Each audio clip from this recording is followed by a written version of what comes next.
آپ کے سوال کے جواب میں کہنا چاہوں گا کہ جموں کشمیر اور خاص کر کشمیر کے بارے میں کہوں گا، یہاں ایک ملٹی کلچر رہا ہے، ملٹی سیکٹس رہے ہیں، اور الحمدللہ جب سے میں بھی ہوش سنبھالا ہوں، میں نے دیکھا ہے کہ الحمدللہ ہر کوئی اپنے اپنے سیکٹ پہ کہیے، مسلک پہ کہیے، چلتے رہے ہیں، لیکن دست و گریبان نہیں بنے ہیں ایک دوسرے کے لیے۔ جہاں تک جمعیت اہل حدیث کا تعلق ہے، الحمدللہ ریاست میں میں یہ نہیں کہوں گا آج کی ڈیٹ میں شاید سب سے بڑی جماعت دینی جماعت ہے، لیکن یہ کہے بغیر نہیں رہوں گا کہ 15 لاکھ سے زائد ممبران،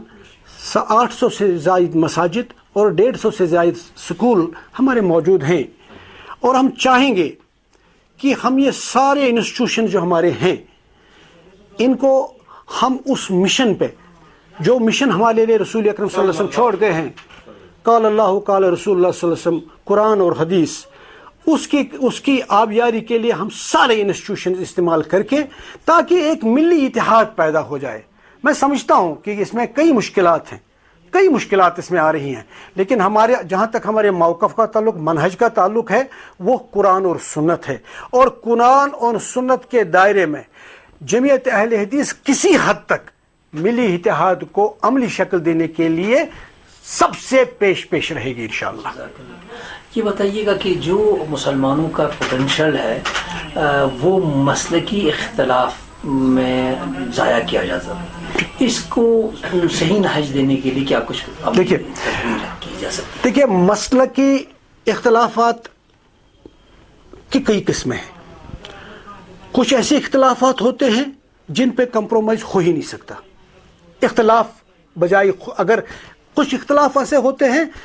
one can even ignore them, لیکن کہیں جیسے وہ حکم ہے، میں علماء حضرات بتائیں گے، وہ یہ ہے کہ کبھی ایک بڑے مقصد کو حاصل کرنے کے لیے،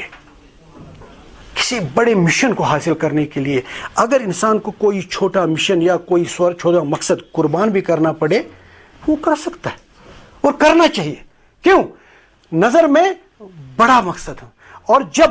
ملی اتحاد ہم سمجھتے ہیں، جمعیت اہل حدیث سے سمجھتی ہے کہ موجودہ عالمی تناظر میں ملی اتحاد کی انتہائی ضرورت ہے، اور اس وقت ہر جماعت نے وسیع القلبی دکھانی ہوگی، تاکہ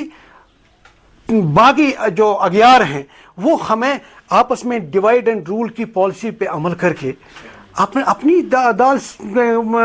پہ سیخ میں، وہ کہتے ہیں اپنی دال سیخ پہ نہیں چڑھائیں۔ ہمیں اس چیز کو، مسلمانوں کو اس چیز پہ سوچنا ہوگا۔ ہاں، جیسے میں نے عرض کیا، میں وہ واجگہ الفاظ میں کہہ رہا تھا، کچھ اختلافات ایسے ہو سکتے ہیں خدا نہ خواستہ کہ جن پہ کمپرومائز نہیں ہو سکتا، اس پہ تو نہیں، لیکن اگر کوئی ایسے اختلافات ہوں جو فروئی ہوں، اس پہ انسان کو ان سے بالا تر جا کے ہمیں ملی اتحاد پہ زیادہ اہمیت ڈالنی چاہیے۔ جو کشمیر میں جمعیت اہل حدیث کی کامیابی کی سیڑھی رہی ہے، جی، اس کے تناظر کو دیکھتے ہوئے آپ جہاں کہیں عالم اسلام میں اس عنوان سے منفی کردار، یعنی ان کے اتنے ریزلٹس نہیں مل رہے جتنے کشمیر میں آپ کو ملے ہیں، آپ ان کے لیے کیا کہیں گے کہ کیا کچھ پریکٹیکلی ایٹیچیوڈ اڈاپٹ کرنا چاہیے جس سے ایک یہ تعمیری ماحول قائم و دائم رہے؟ دیکھیے، جہاں تک ہم سمجھتے ہیں، جہاں لوگ قرآن اور سنت پہ پوری طرح عمل کرتے ہوں، مجھے نہیں لگ رہا ہے کہ وہاں ایسی کامیابی کیوں نہیں ہوگی جیسے ہمارے ہاں کامیابی نصیب ہوئی ہے۔ ہم میسج کیا دے سکتے ہیں ان کو؟ کہ اگر میں یہی ان کو کہوں گا، جو ہمیں ورثے میں ملا ہے رسول اکرم صلی اللہ علیہ وسلم کی وساطت سے، قرآن و حدیث، اور جو انہوں نے کہا ہے آخری خطبے میں، کہا کہ میں 2 چیزیں چھوڑے جا رہا ہوں، ان چیزوں کو جب تک ہم مضبوطی سے پکڑیں گے ہم گمراہ نہیں ہو پائیں گے، اور ہماری میسج یہی ہوگی کہ مکمل طور پوری طرح ہم قرآن و سنت پہ کاربند رہے. اور انشاءاللہ آپ دیکھیں گے ساری ملت جب قرآن اور سنت پہ کاربند رہے گی ملی اتحاد خود بخود سامنے آئے گا اور جتنے بھی چھوٹے چھوٹے اختلافات ہوں گے خود بخود مٹ جائیں گے انشاءاللہ.